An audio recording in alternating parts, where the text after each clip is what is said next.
산업화율함 대한민국 도시 마산업부 최영두입니다. 자, 우리 서정환 후보자께서 가장 좋아하는 법원이 뭐죠?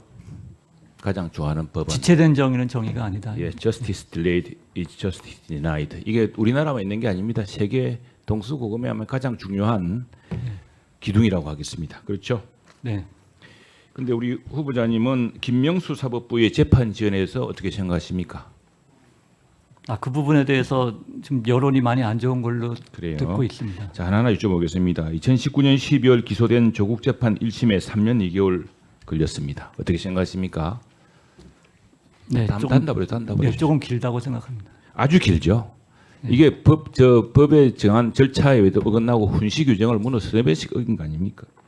조국 장관 아들 허인턴 정명이 발급으로 2020년 1월 기소된 현역 의원 재판은 내년 총선까지 결론이 안 날 것 같습니다. 이래 됩니까? 단답으로 이야기하십시오. 안 되겠죠? 네, 안 됩니다. 이런 일 제발 안 되겠죠? 우리 대법관 법원도 그래서 적시처리 중요 사건이라고 다 그렇게 지정을 해서 관리를 또 하나 더 하는데요. 하겠습니다. 2021월 기소된 울산시장 선거 개입 사건은 김미리 판사라는 분이 참 이분 아마 세계 법원사에 길이 빛날 사람일 겁니다. 아마 3년 반이 지나도록 1심 선고도 하지 않았습니다. 이거 정의롭습니까?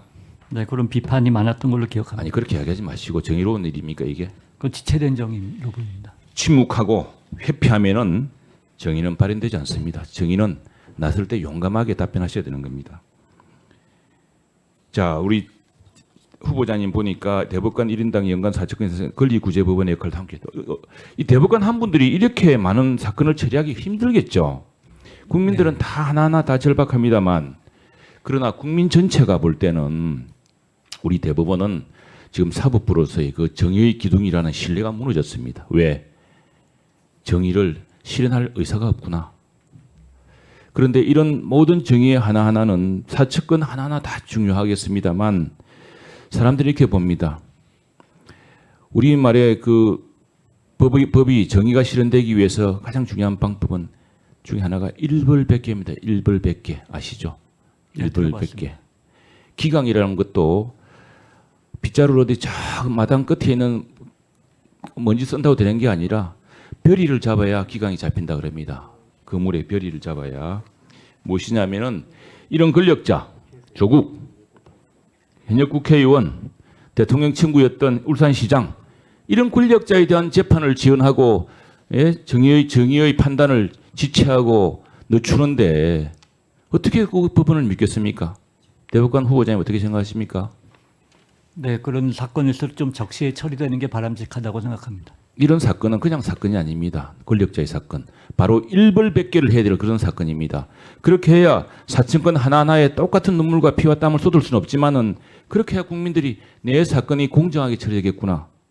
내 사건이 내가 비록 힘이 없고 내가 비록 돈이 없지만 유전무죄, 무전유죄 같은 그런 현실에서 벗어나서 우리 법원이 정의롭게 판단해 주고 있구나 생각하는 겁니다. 그런데 이런 큰 권력자의 사건도 지연하고 이렇게 하고 아무 말도 법원에 많은 분들이 말도 하지 않고 하는데 어떻게 그런 기대를 하겠습니까?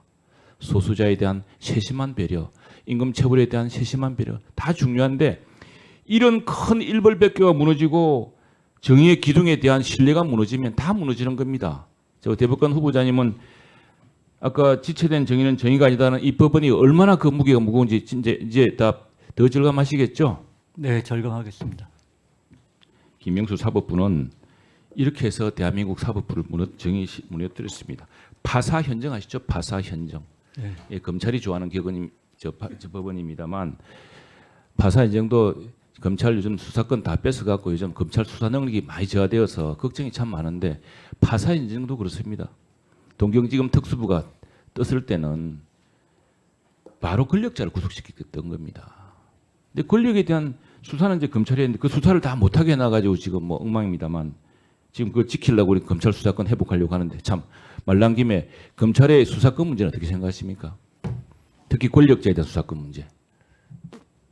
네, 필요한 경우에는 행사될 수도 나중에 있다고 묻겠습니다. 자, 그리고 김명수 사법부는요 이렇게 정의에 대한 신뢰를 무너뜨렸을 뿐 아니라 우리 대법원을 세계적인 희극의 법원으로 만들어 놓았습니다. 거짓말에 대해서 어떻게 생각하십니까? 거짓말? 무엇이 거짓말입니까? 대법관 후보자님? 진실에 반하는 말. 그렇죠. 진실에 반한 거짓말이죠. 그런데 어느 피고인이 좀 특별한 분이었습니다만 그래서 보면 법원 판결문에 저 다수 의견 소수 의견이 있는데 소수 의견 보면 명확해요.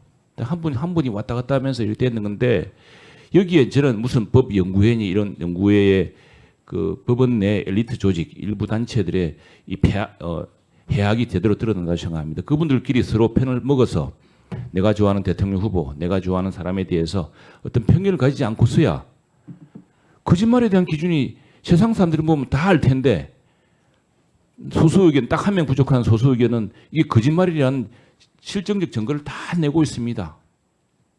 그런데 그걸 거짓말이라고 하지 않은 그런 대법원, 세계의 희극 소재로 만든 이 대법원을, 이 부끄러운 대법원을 우리 대법관 후보자님은 이제 새롭게 이렇게 쉬어야 됩니다. 그렇게 하실 각오되어 있습니까?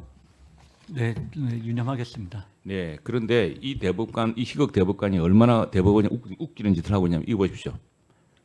자, 안철상 대법관이라는 분, 이분 지금 이번 대법원장 지금 문제의 그 김명수 대법원장이 두 번째로 임명했던 첫 번째로 임명했던 분 중에 하나입니다. 독자적 예산 편성권 사법부 독립. 이제 이렇게 세계적으로 대법원을 우습게 만들고 정의를 무너뜨린 것도 모자라서 이런 대법원을 국민의 감시와 견제로부터 벗어나게 해서 자기들만의 공화국을 만들려고 합니다. 이 온당하다고 생각하십니까, 후보자님? 자, 대법원이 독자적 예산 편성권 사법부 독립을 하기 위해서 예산 편성 가져야 되겠습니까? 그건 아무튼 헌법을 개정해야 되는 상황. 그렇죠. 그런데 물론 날 대법관이 이렇게 지금 엉뚱한 소리를 하고 있습니다. 심지어 무슨 이야기 하는지 아십니까? 대법관 임기를 6년에서 9년으로 하자고. 차라리 뭐 미국처럼 종신으로 하자고 하면은 뭐 이유라도 저기 있습니다. 무엇 때문에 9년입니까? 그리고 김명수 대법원은 지금 대법원이 잘했으면은 국민들이 박수 쳐서라도 계속 하시라고 그랬을 겁니다. 그런데 그렇게 정의를 무너뜨리고 우리 대법원의 권위와 대법원에 대한 신뢰를 완전히 희극의 소재로 만들어버린 이런 대법원이 지금 임기 말에 이렇게 독자적 예산 편성권 만약 이렇게 해준다면 우리 헌법재판소 중앙선관위원회도 다 예산 편성권을 줘야겠죠. 그게 대법원의 공식 입장이 아니라 아니겠죠. 아마, 예, 그래서 제가 대법관 이런 발상에 대해서 여쭤보는 거예요. 이 대법관 후보자님 이런 발상을 어떻게 생각하십니까? 뭐 그분은 아마 고심 끝에 고심 끝에 이런 대법관과 같이 올리면 안 됩니다. 예? 대부 정의를 딱 실현시키려 그러면은 소신 있게 이야기하셔야죠. 개별 의견 다릅니까? 나중에 소수 의견 다수 의견 해서 분명한 정의로운 판단을 하셔야 될 분이. 예, 수고하셨습니다.